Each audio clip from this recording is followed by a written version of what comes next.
Geeks and geekettes, ladies and gentlemen, boys and girls, fans, comic book nerds, geeks of all kinds from all around the world. This is your sage from the modern age. This is your comic book expert, your comic book insider, your four-color pal, Chuck Dixon. Here for another episode of Ask Chuck Dixon, where you get to ask me what I do for a living, about what I do for a living, and I write comic books for my sins. Before we get to the questions, try out spinrack.io at Discord. Graham Nolan and I are there critiquing scripts and art and layouts and inking and lettering and all kinds of stuff. It's a great community of comic book creators, comic book fans, and we like to see it grow. Along with the Spin Rack company, we'd like for you to have direct contact with us. I mean, we have contact here every week. You ask questions, I give the answers. This is more direct one-on-one. This is tutelage. This is coinage being spent on your behalf. So if you're interested in getting into the world of comics as a professional, I suggest you start by going to Discord and looking for spinrack.io. First question, Joshua Ignatowski. Might you have some tips for us fans how to better interact and treat you guys in the comics biz when meeting you at conventions? How can we as fans treat you hardworking pros better? Well, largely, I mean, you know, I like going to conventions and meeting with the fans and talking with the fans. I've had some awesome conversations. I mean, I'm a big comic book fan too. So it's an opportunity to talk to people with like interests. You know what it's like the first time you met other comic fans and you could talk about comics without having to explain anything. It's a lot of fun, but you don't want to be this guy, just the rude fan looking for autographs. That's all he really cares about. He's just looking around to increase the value of his collection so he can later sell it on eBay for a fortune. You don't want to be that guy. You want to be the interested fan who wants to meet with a professional, has lots and lots of questions, and whatever. But my advice is don't be shy. So many fans are, they're shy. They want their book signed, yes, but if you're anything like me, I mean, I used to bring books to get signed just to have an excuse to meet the professional. And like a lot of you, I would just get tongue-tied as to what questions to ask. I mean, I'd have a million questions before meeting them and a million questions after, but while meeting them, I couldn't think of a single one. So just remember, we're in this comic book business because we love comics, and we love them just as much as you do. Otherwise, we would have found, trust me, a more reliable career than comics. We would have at some point grown up and gotten real adult jobs. So we're as deeply invested in this area, this medium, this hobby as you are. So don't be afraid to ask questions. I don't like being bored at a con. That's the worst part, where you're just sitting there and I'm drawing on the table. Just I've got nothing to do because we've got fans standing 12 feet away pointing at me, but they're afraid to come up and say anything. Even if you don't have a book to be signed, whatever. I mean, obviously I like answering questions. I'm here every week with you folks doing that, and I don't mind hearing the same questions over and over again. Because my thing is like, as many times as I've been asked, how did you create Bane? I really don't mind answering the question because it's that person's first time asking it. Maybe they don't come to Ask Chuck Dixon. Maybe they haven't read my interviews and they don't know the answer to that question. Or maybe they just want me to tell them the story myself. And quite possibly at a convention, I may tell a different story. It'll all still be true, but I'll fill in details at a con that I won't share here or won't share in an interview.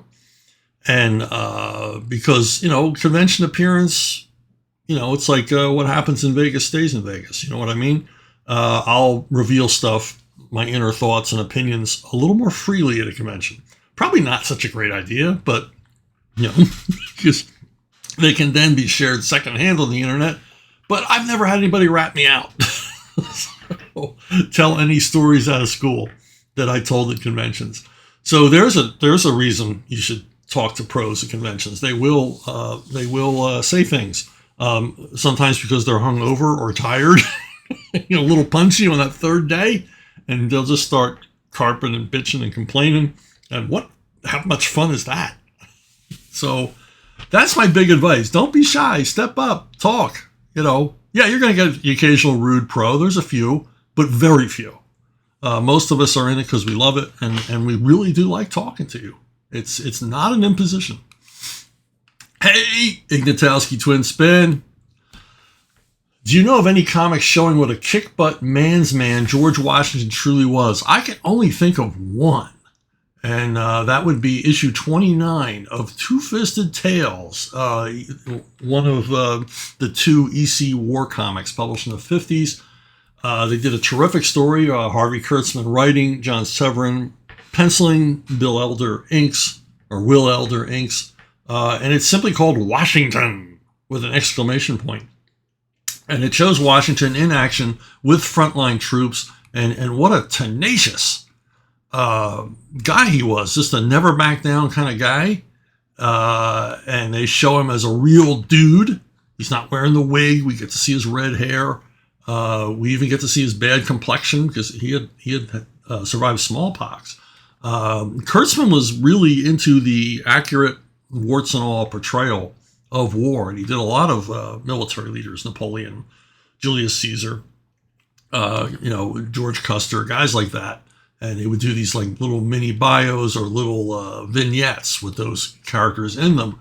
And what Kurtzman and Severin and Elder portray here is Washington's what created the man who held the Continental Army together by sheer force of will. If you've ever read about the Revolutionary War, you realize what a frickin' genius George Washington was. Military genius, as well as just a badass guy. And in this story, which was true, based on true events, Washington got to hold the line by basically riding amongst his troops, smacking at them with the flat of his sword and cursing them out and calling them cowards and making them stand. Because the Continental Army, the soldiers themselves, brave men, obviously, they left their farms to fight for an idea we still benefit from here in the United States to this day. But they were, after all, farmers for the most part. And they could hunt, they could fire a musket, they could fire a rifle.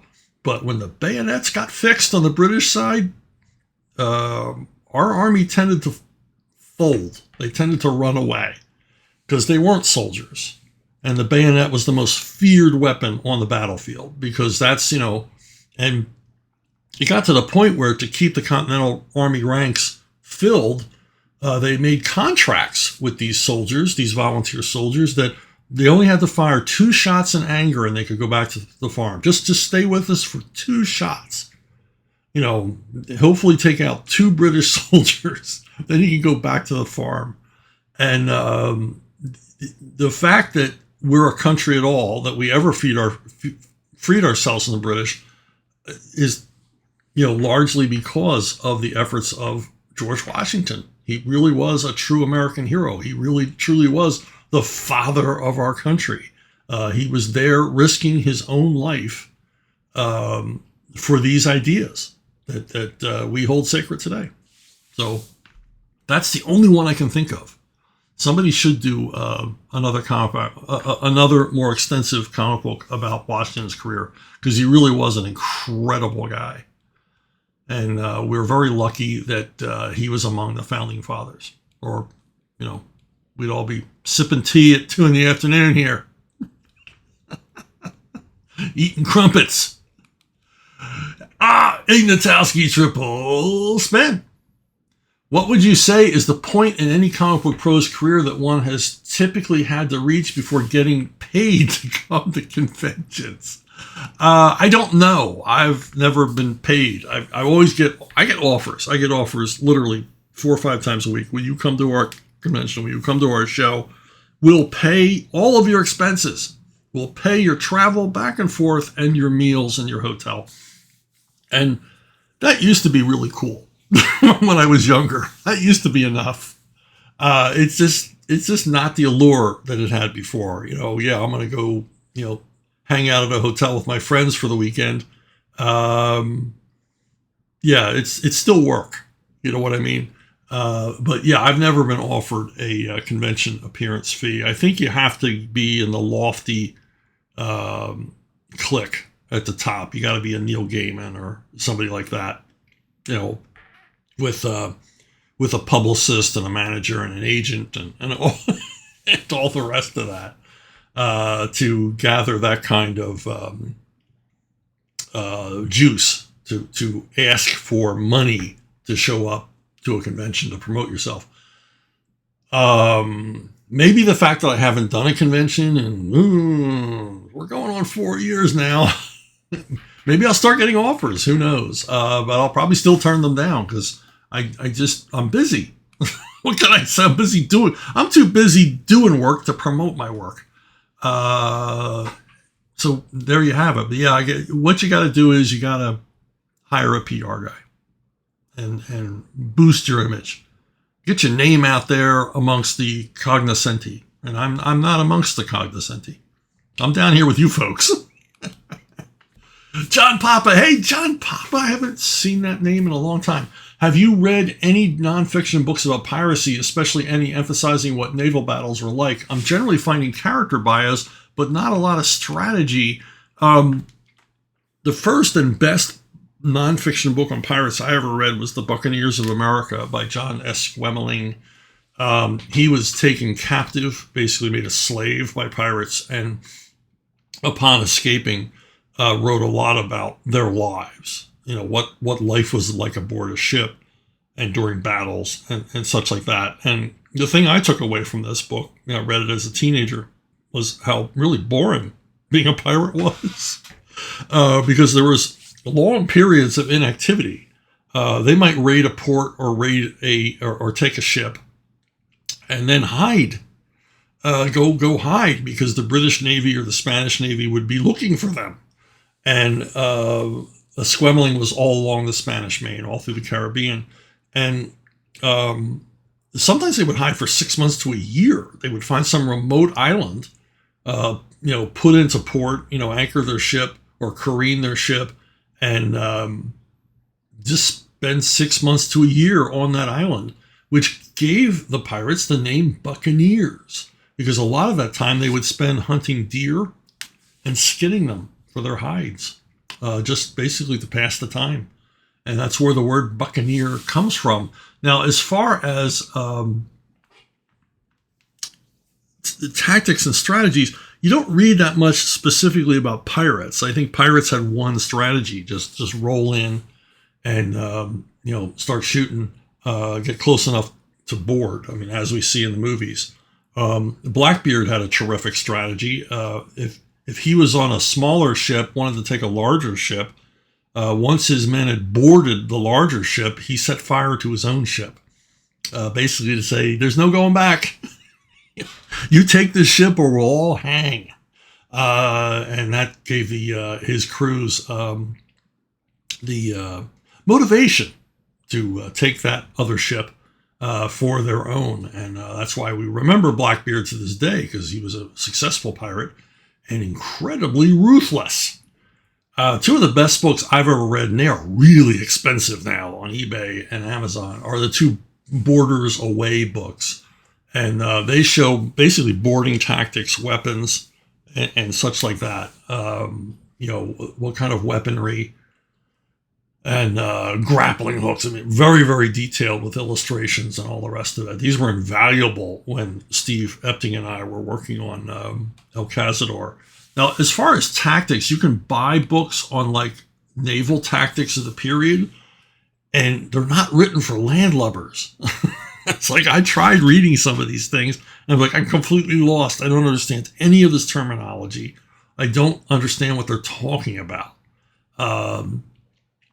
So I began reading nautical fiction, because nautical fiction writers have to make this clear to landlubbers, because most of their readers are going to be landlubbers. And so a lot of what I learned about nautical tactics came from, Patrick O'Brien and Alexander Kent and Dudley Pope and writers like that. And, they would explain kedging, what kedging was, and keel hauling and all the rest of it. What luffing sails meant, setting the topgallants. It gave me at least somewhat of an understanding so that I could write about this stuff, of how a ship sailed, and what the different tasks of the different people on board are. What was what did a bosun do? What was a sailing master? I mean, what were their tasks? What were their jobs? And all the rest of it, as well as life aboard, at least a Napoleonic ship, which wouldn't have been that different from a pirate ship of the Golden Age in the 1600s. Now, the best pirate novel I've ever read, and I've read quite a few, is The Requiem Shark by Nicholas Griffin. This is a pirate novel that it's a yodi-ho adventure story with plenty of action, but it approaches literature. It takes the story of pirates beyond the genre fiction to more of a historical adventure than anything else. But very well written, very grim, very bleak, much like Buccaneers of America was. So, next question. Creeper Weirdo, heavy metal or 2000 AD? 2000 AD all the time. 2000 AD, I mean, Judge Dredd, Strontium Dog, I mean, it goes on and on and on. They've been around forever.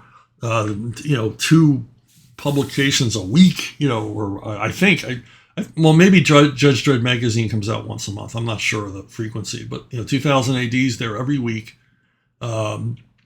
With thrills and chills and humor and all the rest of it. There's just a feel to this material.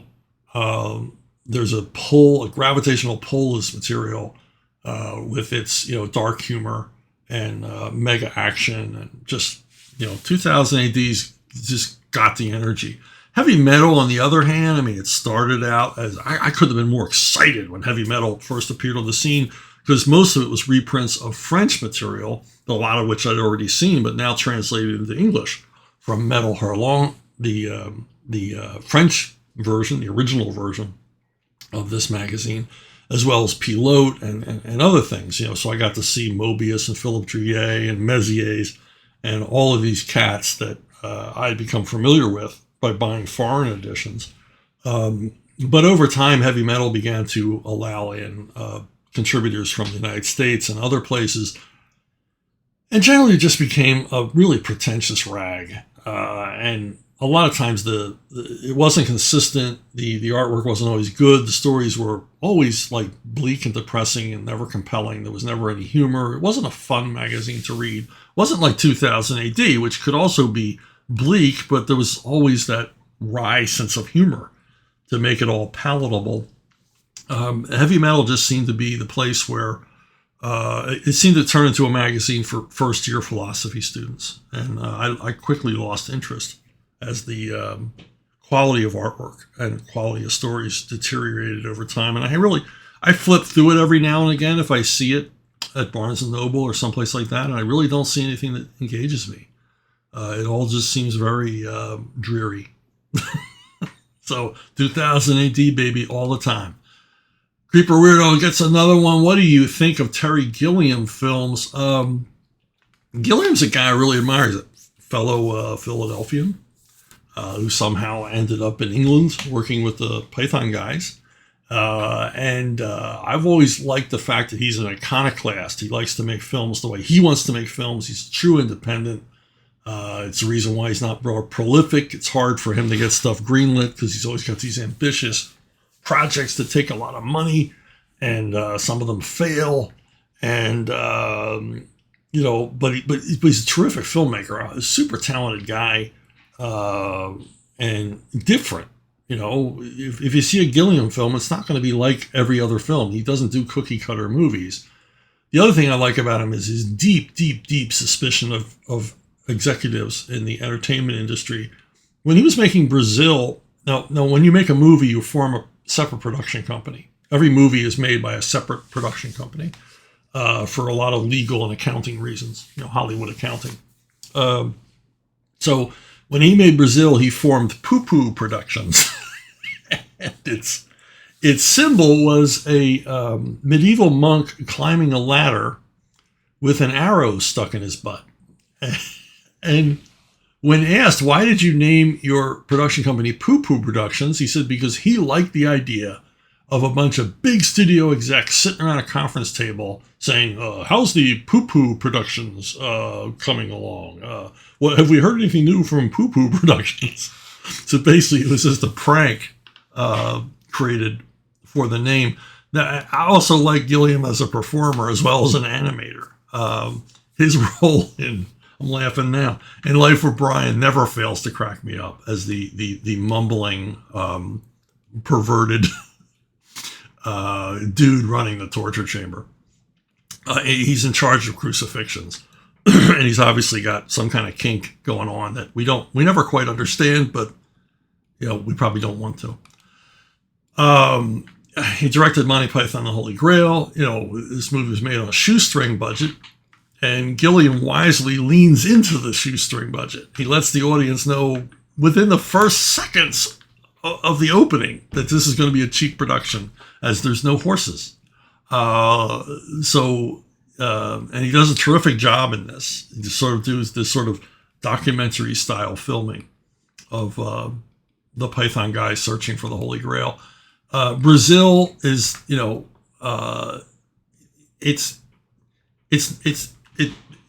it's about the sum of its parts. There's some great scenes. It doesn't all hang together, but it's always endlessly fascinating. It's always interesting.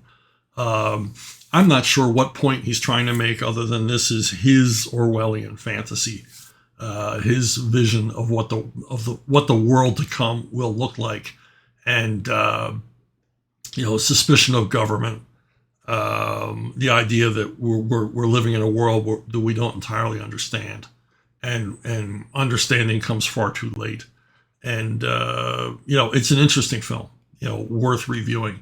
12 Monkeys, I've watched a number of times. It's a terrific sci-fi time travel film, really done in the Gilliam style. Everything from the musical soundtrack to the appearance to some of the really oddball costuming decisions and things like that are pure Gilliam. This guy just never does anything like anybody else does anything. He's always got to put his own unique individual stamp on things. And 12 Monkeys I've watched endless numbers of times. And he gets great performances out of actors. Bruce Willis is terrific in this movie. I mean, he's generally terrific, but he's really good and obviously very, very invested in the project. And as well as Brad Pitt. Brad Pitt does an incredible job as a lunatic asylum inmate.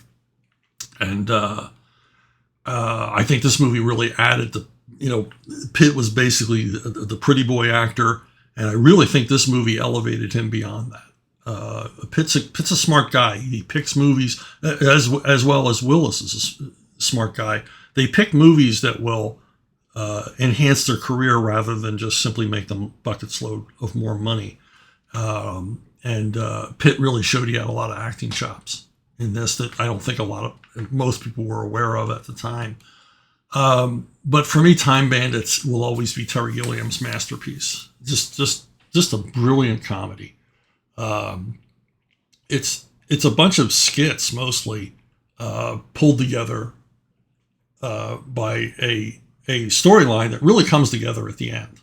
And the thing about Time Bandits that makes me want to watch it over and over again is the arrival of God in the form of Ralph Richardson. And I think we all hope that God will be exactly like Ralph Richardson. Kind, gentle, generous, and maybe a little bit forgetful. I would put Time Bandits at the top of my Terry Gilliam list every time. Creeper Weirdo again. What is the best dystopian film? Do you prefer smarter dystopian movies or more fun ones?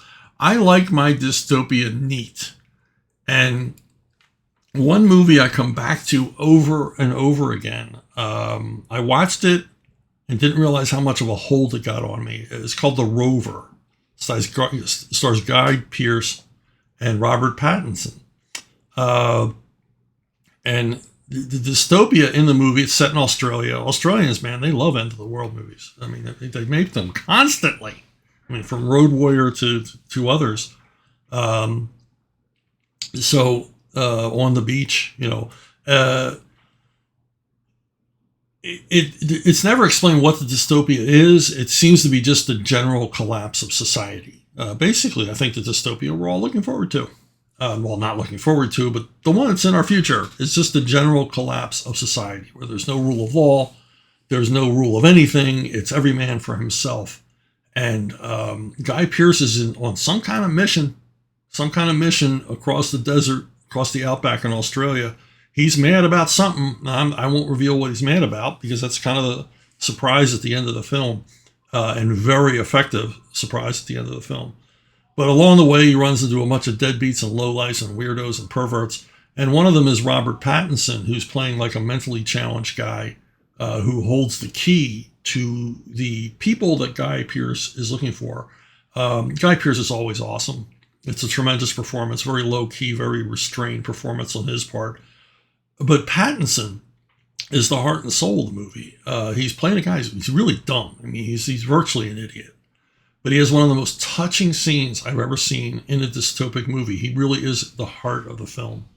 And it involves a really soupy pop song. And the scene's kind of heartbreaking. And it's all up to him. It's the music and his reaction to it. It's like hearkening back to maybe his childhood before the world had fallen apart. And it's all done without words. It's all his facial expressions. It's quite a performance. Anybody who thinks the guy can't act, he can, given the right material. Okay. The Rover. That's the one you want to see. Not The Road. I don't like The Road. I love the novel, The Road. Don't like the movie. I feel the novel's unfilmable, and I was right. So, Hamilton Blues Lovers. You mentioned one of DC's problems is the company believes nothing can improve on Watchmen and The Dark Knight. Yet you also said, why bother creating any fantasy fiction when there's nothing more to say after Tolkien? These seem like contradictory statements, so I was wondering if you could expand on that. Nah, not really. I can't really expand on it. I mean, I'm human. I'm as hypocritical as anybody else. But I'm not a fantasy guy. I was attracted to Tolkien for a lot of reasons. One of them being everyone else was reading it.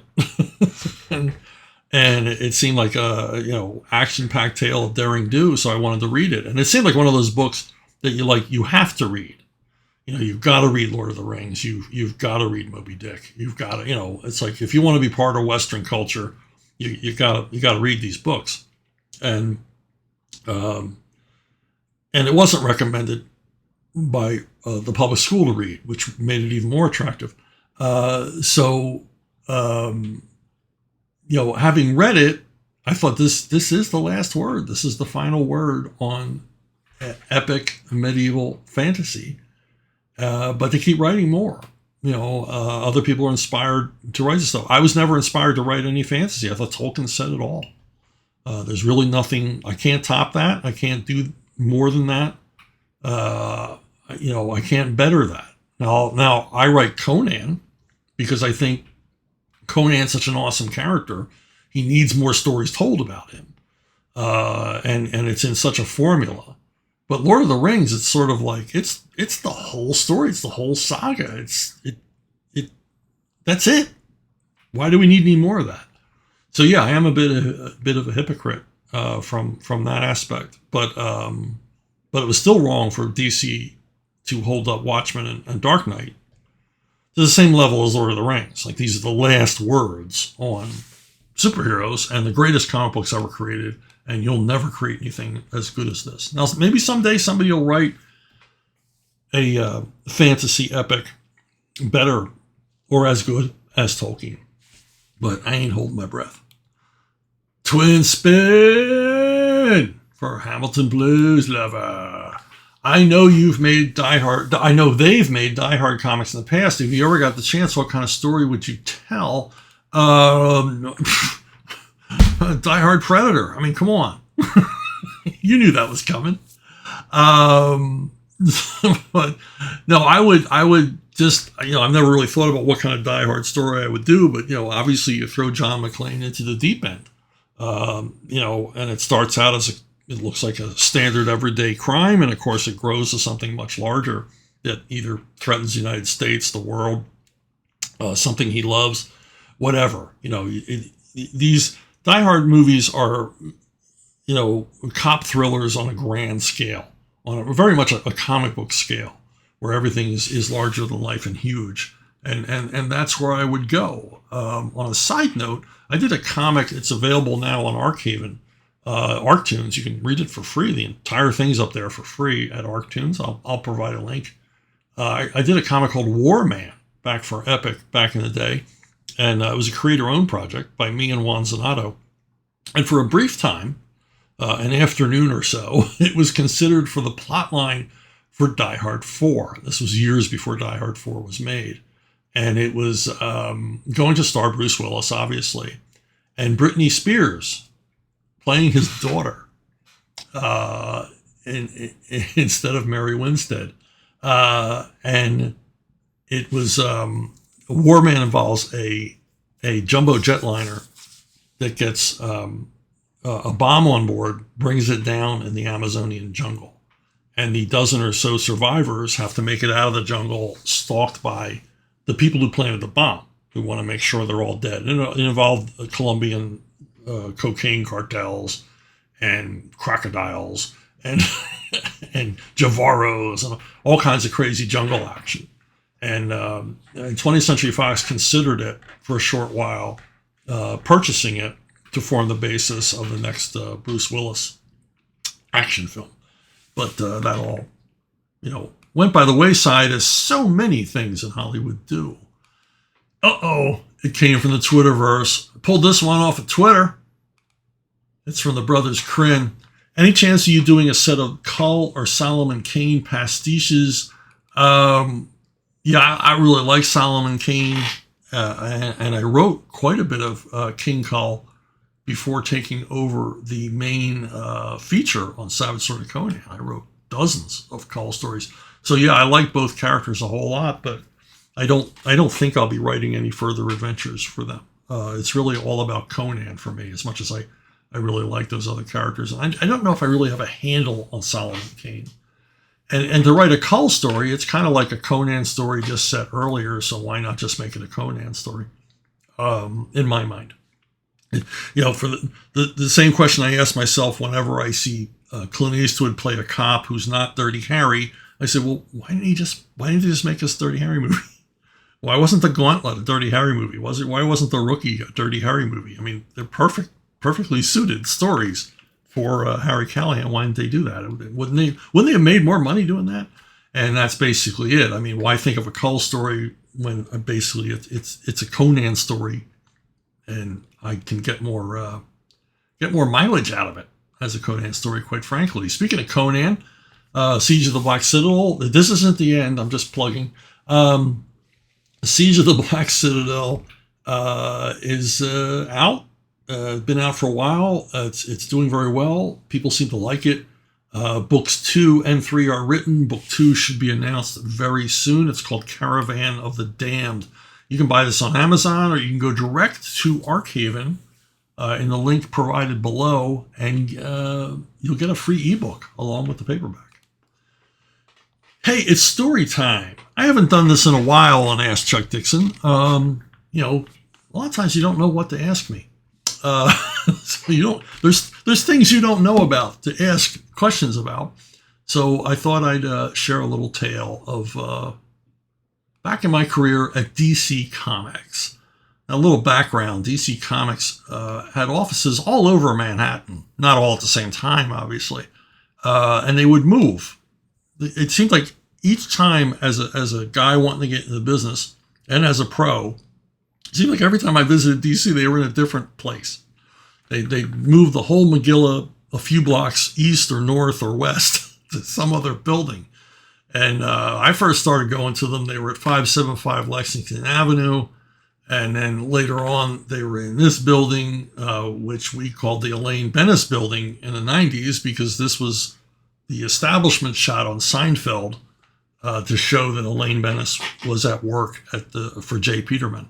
Jay Peterman's offices were supposed to be in here. And 666 Fifth Avenue, unfortunately numbered building, with a fabulous restaurant at the top. I visited all of these places and others when I was trying to get into the business and after I got into the business. And eventually, of course, DC would move to LA and oblivion. There are no more DC offices anymore. Where's the DC office? Nowhere. It's a ghost town. You can hear the wind blowing through it. So that's a long way around to tell you a story that took place in front of the Time Warner building. This is the last place I ever visited DC in New York. I think it's on 57th Street. And not 5th. Is it Broadway? Not sure. 7th Avenue? Can't remember. It's been a while.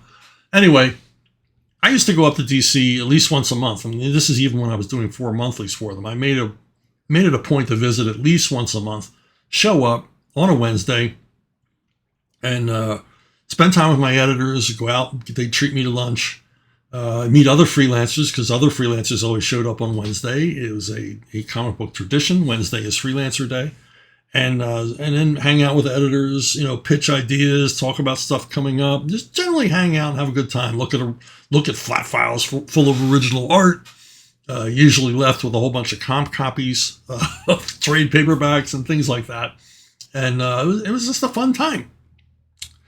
And one day, and I would spend the whole day there. I was there until, basically the editors were going to go home. And I went down to the street with Scott Peterson.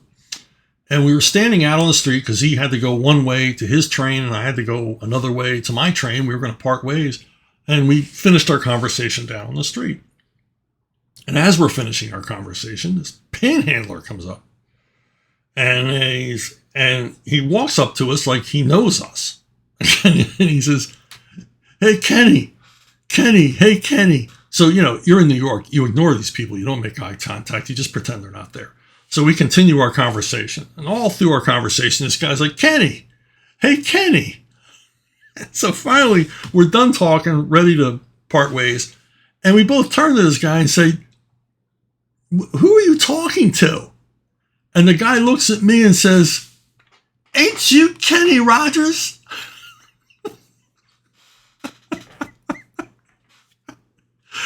And Scott Peterson looked at me and he says, "I'm never going to let you forget this." So there's your story time for this week. Maybe next time somebody will ask me about the time I had an argument with James Earl Jones, and we'll have another story time. If you want to ask me that question or any others or suggestions, or send me pictures of your doggies or kitties, come to brunobookstore@gmail.com, brunobookstore@gmail.com, and that is the most reliable way to reach me. And if you think about it, could you please subscribe? A lot of you have been doing that, and it's really improved the profile. It's really spread the word on this. I've long ago given up the idea of ever making money off of this, but at least I want people to hear me. At least I want to be able to spread the word and have as many people who might want to ask me questions as I can get. So if you hit that subscribe button, it helps me enormously. I've seen a big growth in the number of views and rapidity of the growth and number of views on these most recent videos because the subscription numbers have gone up. So thank you for that, and I'll see you all down the road.